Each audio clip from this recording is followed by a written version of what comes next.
Gym sessions and sweaty summer activities are back, which means more funky smells in your clothes because sweat leaves behind bacteria that causes those hard-to-remove odors. Clorox fabric sanitizer products are ready to zap the stink out of fabrics in your home by getting rid of 99.9% of odor-causing bacteria. Eliminate odors in every load or sanitize fabrics between washes with one of our fabric sanitizer products. Search Fabric Sanitizer at Clorox.com to learn more. When it counts, trust Clorox. Use as directed.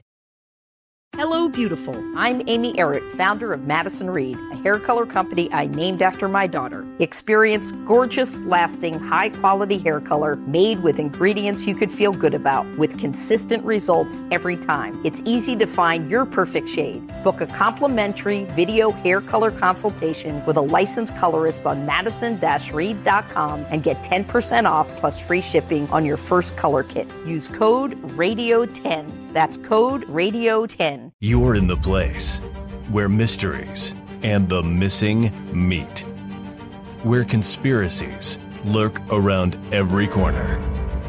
Welcome to the Deep, Dark Truth. Welcome back to the Deep, Dark Truth. I'm Mo, and this is not your regularly scheduled programming.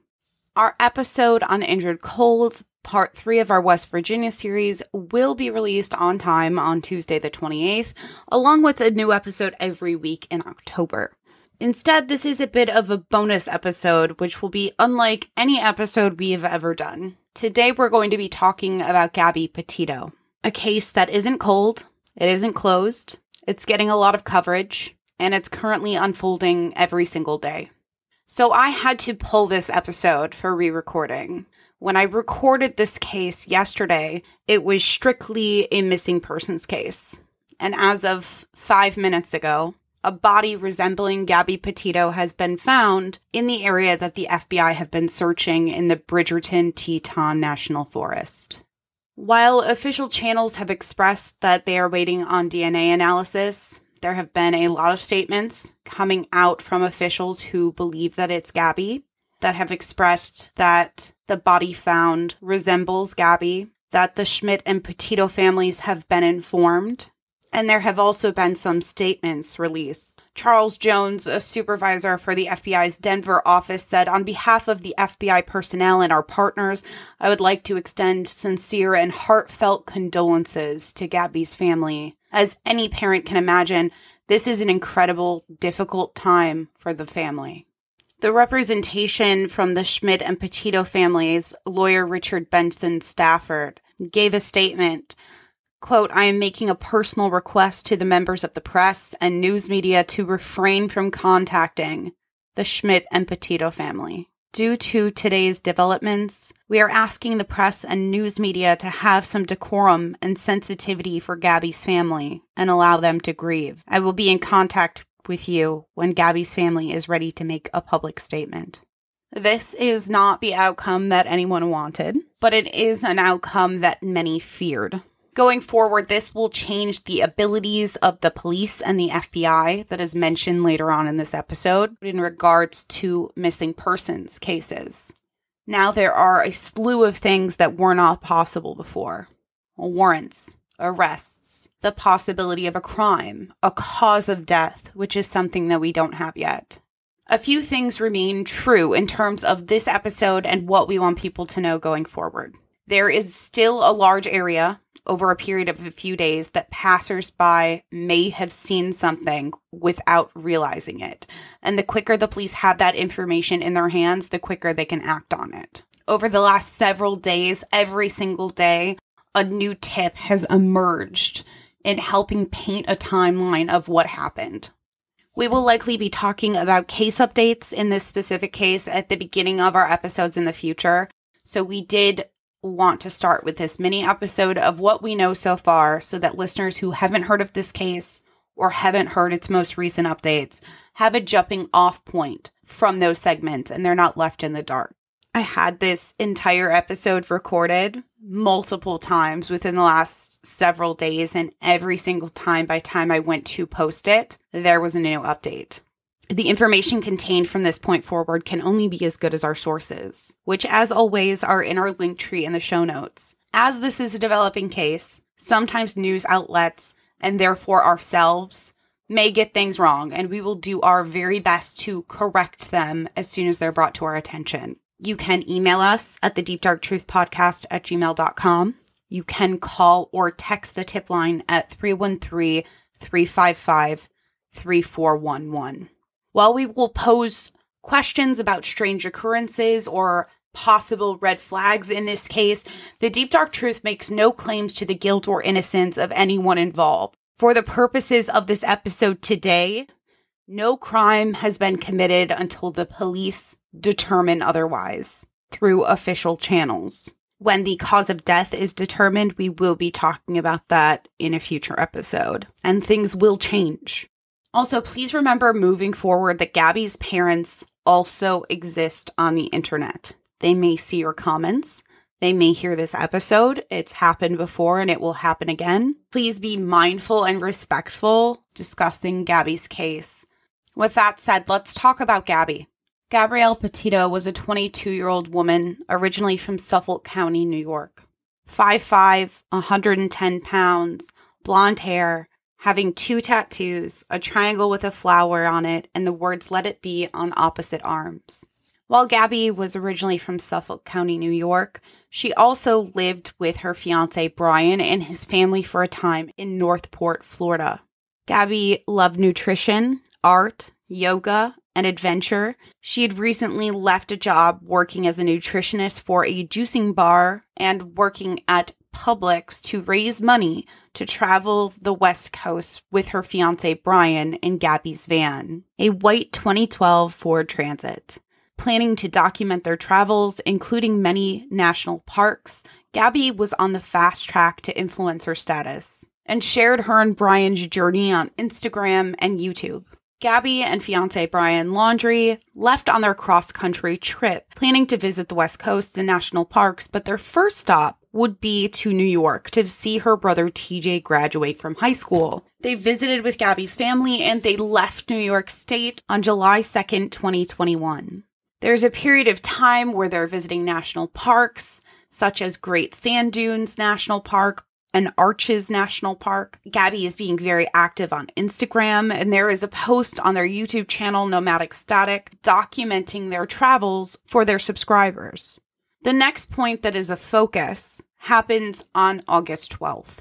On August 12th, the police respond to a 911 call about a couple arguing outside of the Moonflower Co-op in Moab, Utah. According to the incident report, a witness, Christopher, last name redacted, reported seeing a male, later identified as Brian Laundrie, and a female, later identified as Gabrielle Petito, arguing over a phone. Christopher stated that when Brian got into the van, he saw what appeared to him as Gabby hitting Brian in the arm and then climbing through the driver's window as if Brian had locked her out and she was trying to find a way in. After the police pull them over outside of Arches National Park, the police immediately separate them due to the nature of the call. The entirety of the body cam footage is contained in the sources. I am going to try my best to summarize both interviews and then talk a little bit about inconsistencies. During Brian's interview, the officer notices scratches on his face, and Brian says that she had her cell phone in her hand, and as he pushed her away, she got him with her phone. They also point out lacerations on his hand that Brian says are from a wire. While the officer was pulling the couple over, they hit a curb and were going 45 miles per hour in a 15 mile per hour zone. Brian explains that it's because Gabby grabbed the wheel to pull them over, and the police officer comments that they had been speeding and hard to catch up to. Brian apologizes for speeding either before they got pulled over or after they were in the process of getting pulled over. He doesn't appear to be sure whether or not he was speeding before or after, or possibly didn't know the police were there right away. He also comments that it may have been adrenaline from Gabby grabbing the wheel. Brian explains that they had been squabbling, that the squabbling started because he had been tracking dirt into the van, and says that nothing physical happened until he felt that she was getting worked up. He then decided to lock up the van and have them go their separate ways for a breather. He has scratches on his arm. When the police point them out, he explains that he has no complaints about them, and he hopes that Gabby doesn't have any complaints about. He explains that he was loud while outside of the Moonflower Co-op to get some distance and, quote, be like, look, everyone's watching, unquote. The police ask Brian if he's on any medications and whether or not he is always this hyper. Gabby is very upset throughout her entire interview and describes Brian as having grabbed her face and locked her out of the van until she, quote unquote, calms down. She then goes on to further explain that Brian hit the curb because Gabby hit him in his arm. She said, quote, like you're an idiot, unquote, for getting pulled over and speeding, and that she never physically touched the steering wheel. Gabby expresses that they had a bad morning. She also admits to having problems with anxiety and OCD. She admits that she could be mean, not mean to him, but that sometimes she just has a bad vibe. The way that Gabby says it, it's unclear to me at least whether or not she has a proper OCD diagnosis or she's using OCD as the figure of speech that we sometimes see it used at, or whether she means that she is unsettled when certain things happen as a result of that anxiety. There are sections of the body cam footage that the audio is blocked out for personal information. The police determined that because of the scratches and Gabby punching him in his arm, that Gabby is the primary aggressor in this situation. They determined that because Gabby did not intend for Brian to be hurt or injured, that this is more of a mental health crisis than it is a domestic violence situation. They determined that they would like Gabby and Brian to separate for the night. Gabby staying with her van and Brian going to a motel. Gabby expresses fear about driving the van and how far she may have to drive it. We do know that Gabby was not very comfortable driving the van, even though it was her van registered in her name. Whether that's because of her anxiety about the situation or because she was in an unfamiliar place, we can only guess. There's a lot more if you would like to watch the entirety of the released body cam footage. I think it's around an hour and 20 minutes. But I do want to get to a couple inconsistencies that were just strange. At one point, Brian justifies to the police that he locked the van because if she were to leave, that he doesn't have a phone at all.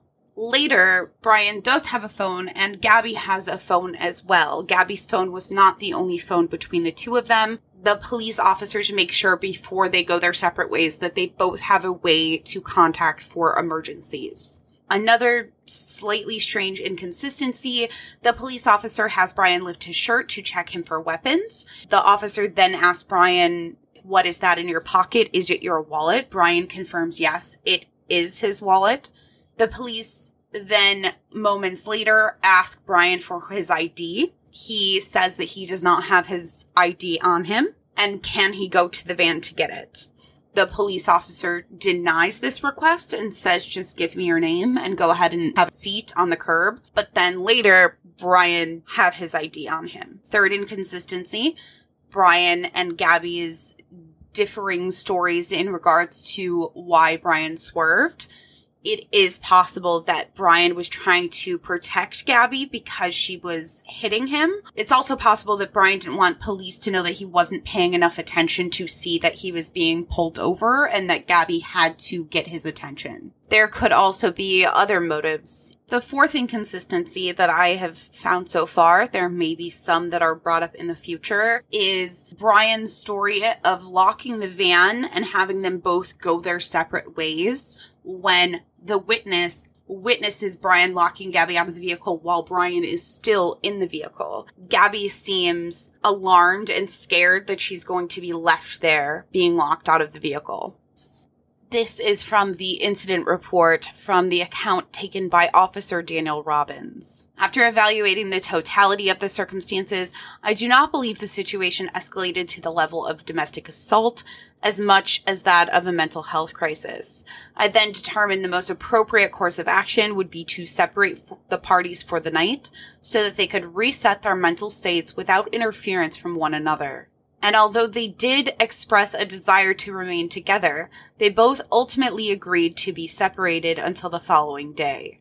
After this incident, looking at their social media, it seems that everything went back to the status quo, at least from what we can tell on the surface. On August 24th, they checked out of a hotel in Salt Lake City. And the next day, August 25th, Gabby spoke with her mother on the phone and said that they were in Grand Teton, Wyoming, and would be soon going to Yellowstone. This would be the last time that Gabby's family heard from her directly. As it was a FaceTime call, this is also the last time that they could confirm that she was safe and sound. As of now, there is no evidence that the pair ever made it to Yellowstone National Park. On August 30th, Gabby's mother received her last text from Gabby's phone. I say Gabby's phone because Gabby's family does not believe that this text was sent by Gabby. The text read, "No service in Yosemite." I just want to recap that Gabby was on her way to Yellowstone, not Yosemite, but it is possible that Yosemite was on the brain as they were to be visiting other West Coast national parks. When Gabby's mother didn't hear from her, she started trying to reach her fiance, Brian Laundrie, as well as Brian's parents, to no avail. Unsettled, she reported Gabby missing on September 11th, 2021, after not hearing from Gabby for over 2 weeks. We do now know, though, according to Fox News, that the day before, on September 10th, Joe Petito, Gabby's father, visited the Laundrie's residence, trying to find Gabby. There ended up being police presence there during that incident, but we don't have all of the details. We do know that Gabby's family, up until this point, is extremely frustrated at not being able to get a hold of Brian or the rest of the Landry family. At this time, family members such as Gabby's step-uncle Mike Schmidt start posting on social media asking the public for help. Mike posts a picture of a handwritten timeline for what the family knew so far. As it turns out, the van is located at Brian's parents' house by police the same day that Gabby's reported missing on September 11th. The police say that Brian had returned home on September 1st without Gabby, and they're able to take the van to be processed on September 11th. According to WFLA, when the police went to speak with Brian, the parents handed the police a card with their family's attorney's information on it. I do want to note that I have also seen sources saying that Brian was actually pulled over in Gabby's van, and that was the initial contact that he had with police before the police going to the house to get the van. I chose to highlight the WFLA account because they are local and they have had a lot of presence outside of the Laundrie home. You did it. You woke up today. You even got out of bed. You deserve a reward. We can't all be morning people, but we can all get McDonald's for breakfast. Right now, mix and match a Chicken McGriddles or a McChicken Biscuit for just $3. Order ahead on the Mickey D's app. Price and participation may vary. Cannot be combined with combo meal. Single item at regular price. Mobile order and pay at participating McDonald's. Ba-da-ba-ba-ba. Hello, beautiful. I'm Amy Errett, founder of Madison Reed, a hair color company I named after my daughter. Experience gorgeous, lasting, high-quality hair color made with ingredients you could feel good about, with consistent results every time. It's easy to find your perfect shade. Book a complimentary video hair color consultation with a licensed colorist on madison-reed.com and get 10% off plus free shipping on your first color kit. Use code RADIO10. That's code RADIO10. So it appeared that not only had Brian returned home without Gabby, but him and his family had already contacted a lawyer. And since that time, Brian has given no police interviews or directly spoke with Gabby's family. But there have been a lot of back and forth statements given by lawyers. Both Nicole Schmidt and Joe Petito, Gabby's parents, as well as Gabby's step-parents, are all very active in trying to raise awareness and find Gabby. The police obviously want her parents available to discuss information in the event that Gabby finds her way home. Joe lives in Vero Beach, only a few hours from Gabby, and he moved there just some months ago to be closer to Gabby from what we can tell. Gabby's mother, Nicole, is still in New York, and Gabby's stepfather has been in Grand Teton National Park, boots on the ground, to search. All four of these individuals, both her parents and her step-parents, seem to be working fluidly together in tandem with their representation to release these statements. I'm going to read some of them now. From the law office of Richard B. Stafford, attorney at law. Christopher and Roberta Laundrie. We are writing this letter to ask you to help find our beautiful daughter. We understand that you are going through a difficult time and your instinct to protect your son is strong. We ask you to put yourselves in our shoes. We haven't been able to sleep or eat, and our lives are falling apart. We believe you know the location where Brian left Gabby. We beg you to tell us. As a parent, how could you let us go through this pain and not help us? As a parent, how could you put Gabby's younger brothers and sisters through this? Gabby lived with you for over a year. She was going to be your daughter-in-law. How can you keep her location hidden? You were both at Jim and Nicole's house. You were both so happy that Brian and Gabby got engaged and were planning to spend their lives together. Please, if you or your family has any decency left, please tell us where Gabby is located. Tell us if we are even looking in the right place.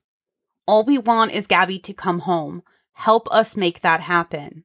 Jim and Nicole Schmidt, and Joe and Tara Petito. The following is a statement from the counsel for the Laundrie family. Quote, "This is understandably an extremely difficult time for both the Petito family and the Laundrie family.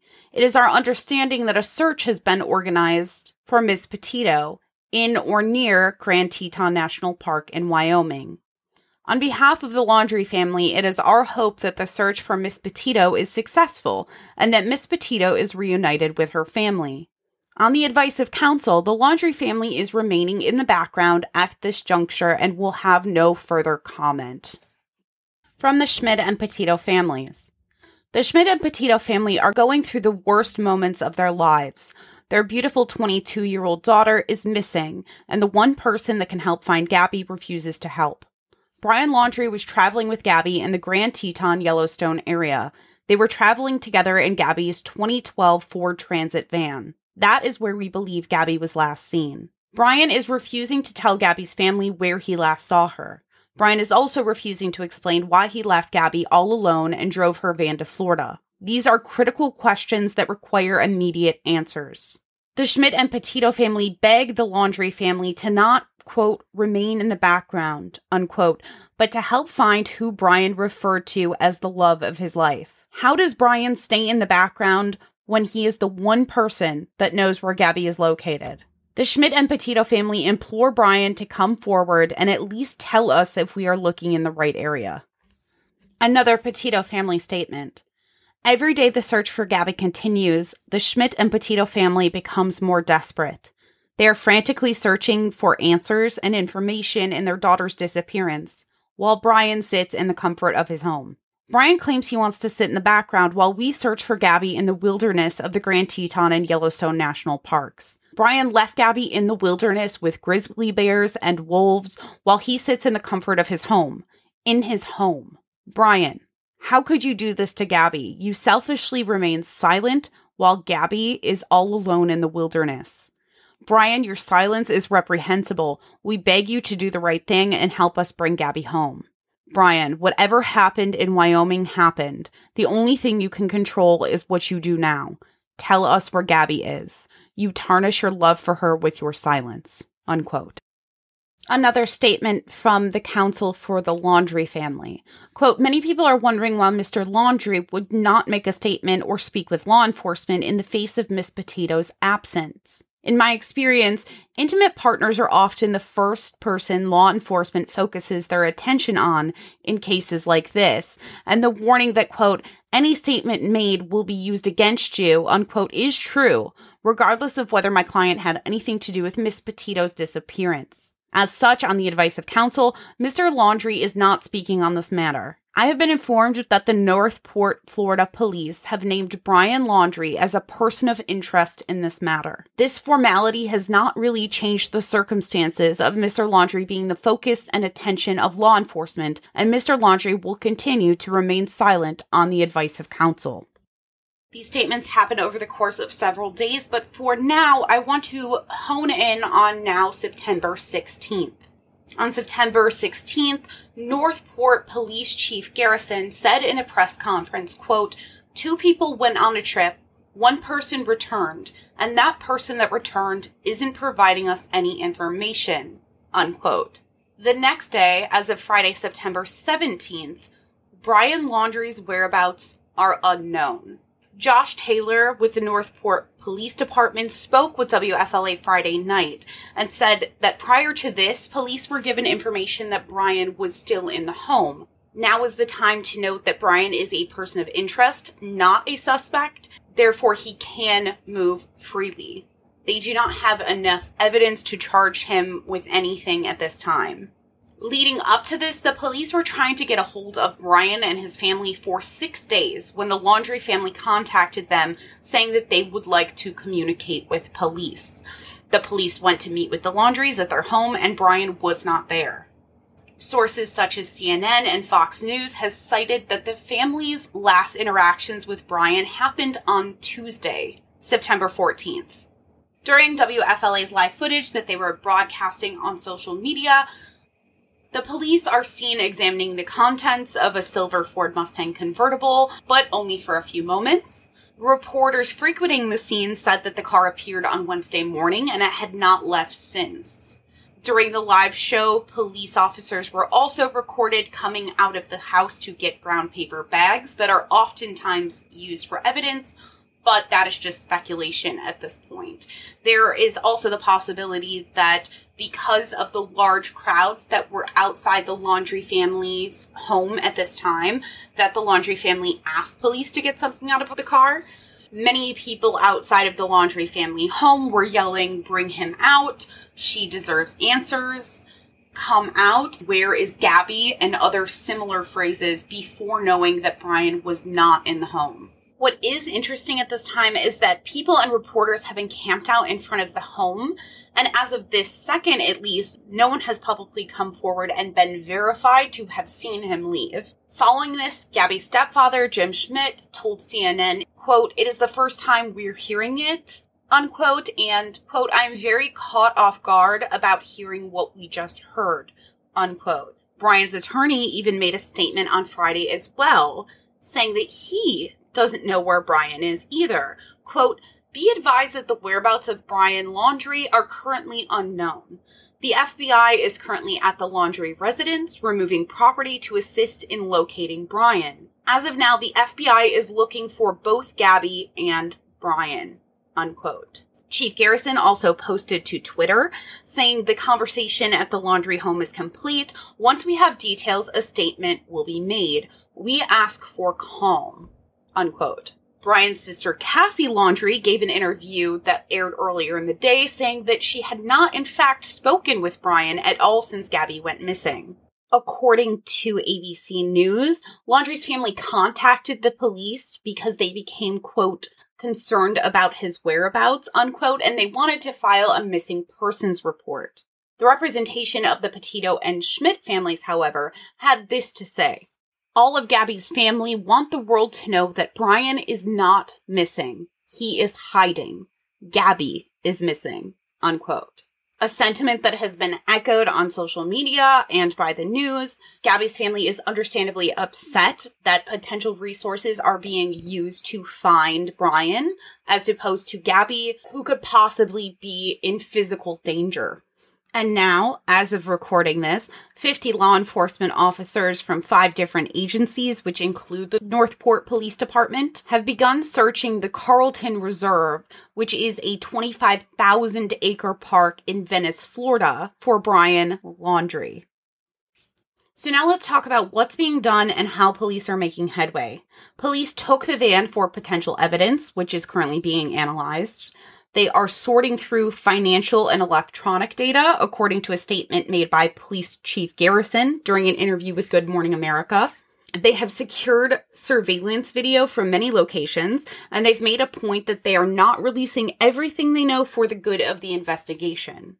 Teton County Sheriff's Office, Jackson Police Department, the National Park Service, and the FBI are all involved. The FBI is also receiving tips at 1-800-CALL-FBI. There are also many possible leads. We're not going to discuss every single sighting that may or may not have happened, but I do want to mention at least one. TikTok user Miranda Baker _ released a video detailing her and her boyfriend picking up a hitchhiker who she believes is Brian Laundrie on August 29th. She gives a very detailed account. She also explains in the video that she has talked to both the FBI and the police. The reason I am mentioning this account is because the spokesperson for Northport Police, Josh Taylor, confirmed to The Independent that the authorities had indeed spoken to Miranda Baker about the incident. Miranda Baker's TikTok is in the sources, but I am also going to put it in the show notes. I think it is worth a listen.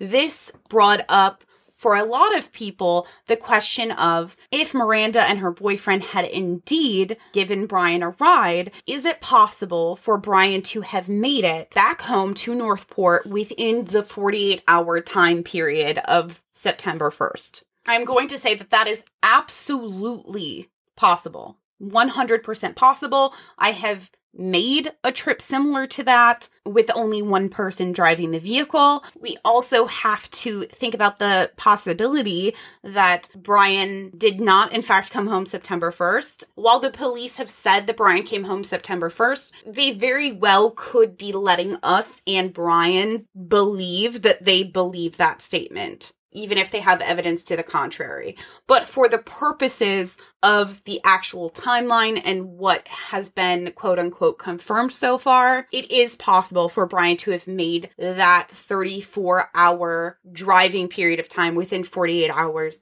easily. Now some questions that everyone wants answered. So according to the Northport Police Conference, given on September 16th, that van is definitely confirmed as Gabby's van, registered in her name. A question a lot of people have had is then why did he drive it home to begin with? And whether or not Brian can be charged with a crime for quote-unquote stealing Gabby's van.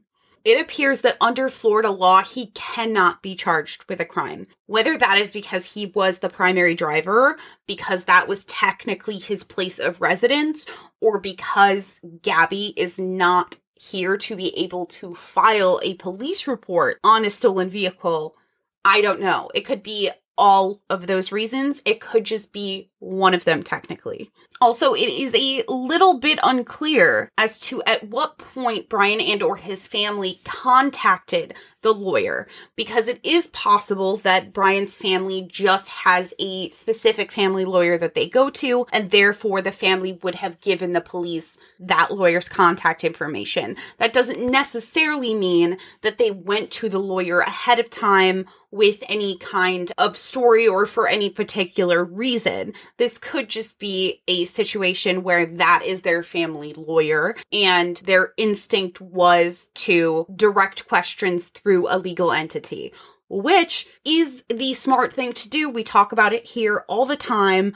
Lawyers protect you. You should never talk to the police without a lawyer. Most people don't know all of their rights. That is just the truth. There is a GoFundMe for the family that you can find directly in the show notes. We will put it in the sources, but we want that to be very accessible to people. As of recording this, they still have another $13,000 or so to meet their goal.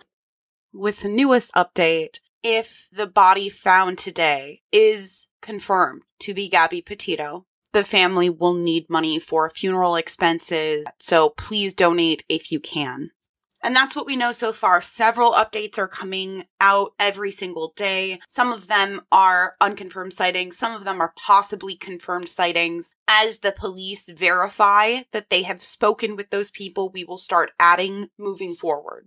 We just wanted to give our listeners enough information to be able to follow along a little bit with our updates in the future. Next time, Mikey and Chip will of course be joining me. But until then, I'm Mo, and you've been listening to The Deep Dark Truth. You just listened to the Deep Dark Truth podcast.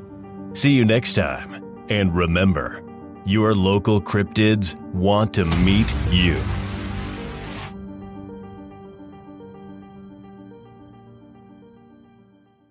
You might have noticed a change in your neighborhood lately. Yep, Sprint stores are now T-Mobile stores. Now that Sprint is T-Mobile, you get more coverage, value, and benefits than ever before. We've invested billions to bring our 5G from big cities to small towns across America. And great coverage is just the start. From high-speed mobile hotspot data to weekly deals and giveaways, our customers get tons of great benefits. Head to your new T-Mobile store to learn more. Qualifying service and capable device required. Coverage not available in some areas. Some uses may require certain plan or features. See T-Mobile.com. Experience gorgeous, lasting, high-quality hair color with Madison Reed. Find your perfect shade at madison-reed.com and get 10% off plus free shipping on your first color kit. Use code RADIO10.